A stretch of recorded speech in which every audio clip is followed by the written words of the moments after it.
Stocks जहाँ पे focus है, एक बार अमोल जी से उनके पिक्स ले लेते हैं। अमोल जी बताइए, आपकी नजर कहाँ पे है, कौन से स्टॉक्स पे है? एक पीएनबी के साथ जाना चाहूंगा पोजिशनल पॉइंट ऑफ व्यू से। 9430 के आसपास पिक किया था। पोजिशनली टारगेट निकल के आ रहे 100 रुपए और 103 रुपए के, और स्टॉप लॉस है उसका 91.5 रुपीज का। ओवरऑल भी अगर हम प्राइवेट बैंक ने अच्छा कंट्रीब्यूट किया है, अब पीएसयू बैंक्स भी काफी कंट्रीब्यूट हो रहे हैं, जहाँ पे अब छोटे पीएसयू भी अब के फॉर्मेशन ठीक ठाक होते हुए दिख रहे हैं। पोजिशनल पॉइंट ऑफ व्यू से जरूर देखा जा सकता है 9150 एक सैक्रोसैंट सपोर्ट लेवल रहेगा पंजाब नेशनल बैंक के लिए। अगर उसके ऊपर रहता है तो ये जो बुलिश सेटअप बना हुआ है वो कहीं ना कहीं कंटिन्यू होता हुआ हम आने वाले दिनों में देख सकते हैं। दूसरा, मैं मैरिको के साथ जाना चाहूंगा। 649 के आसपास मैंने पिक किया था। 685 उसके पोजिशनल टारगेट है और 635 उसका स्टॉप लॉस लेवल रहेगा। ट्रेंड को फॉलो कर रहा हूँ। अगर आप देखेंगे तो मैरिको में consistently higher high higher low series formation बना हुआ है। आज एक इंपॉर्टेंट लेवल को उसने टच किया है जो around 200 day simple moving average है, और वहीं पे आप अभी फिलहाल तो ट्रेड हो रहा है। ब्रॉडर सेटअप अच्छा है, ट्रेंड को फॉलो किया जा सकता है। 635 उसका एक इंपॉर्टेंट स्टॉप लॉस रहेगा। उसके ऊपर रहता है तो जो बुलिश सेंटिमेंट है वो कहीं ना कहीं कंटिन्यू होते हुए दिख रहा है।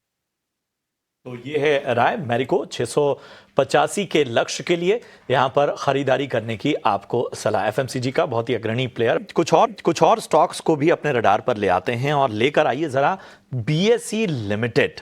हम देख रहे हैं कि आज जो है वो स्टॉक में लगभग 4.5% की तेजी नजर आ रही है।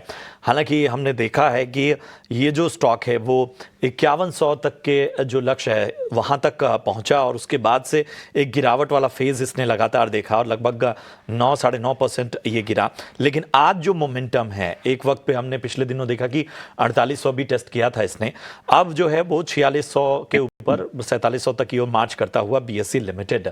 और इसके साथ ही एक और स्टॉक को भी इसमें जोड़ देते हैं और वो है अशोका बिल्डकॉन। ये भी 4% यहां पर तेजी के साथ कारोबार करता हुआ।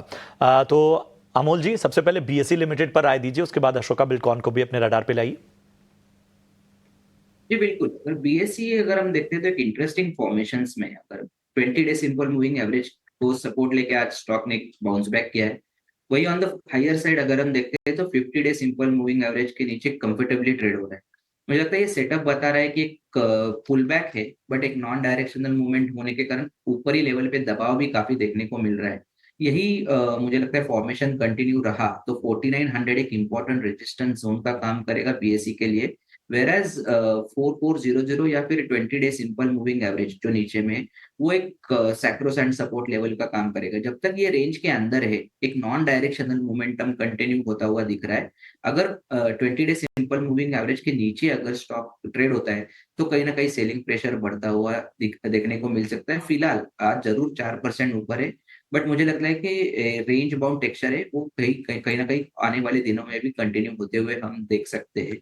दूसरा, हमने अशोक का बिल्डकॉन के बारे में पूछा था। इसमें एक बड़े करेक्शन के बाद स्टॉक ने एक बाउंस बैक किया है और उसके बाद सस्टेन भी हो रहा है ऊपरी लेवल पे। अगर डीप्स भी आ रहे हैं तो नीचे लेवल पे हम बाइंग मोमेंटम बढ़ता हुआ दिख सकते हैं। ट्रेंड फॉलोइंग है, positional trader point of view से कोई देख रहा है तो आई थिंक 190 और 189 एक सपोर्ट जोन्स के लेवल काम करेंगे। उसके ऊपर रहता है तो ये स्टॉक अपना जो बुलिश सेटअप बनाया हुआ है वो कहीं ना कहीं कंटिन्यू होता हुआ दिख सकता है। एक आध दिन का कंसोलिडेशन देखने को मिल सकता है, बट लार्जर सेटअप है स्टॉक का वो कहीं ना कहीं दिखा रहा है कि ये जो पुल बैक फॉर्मेशन है वो कंटिन्यू रहेगा।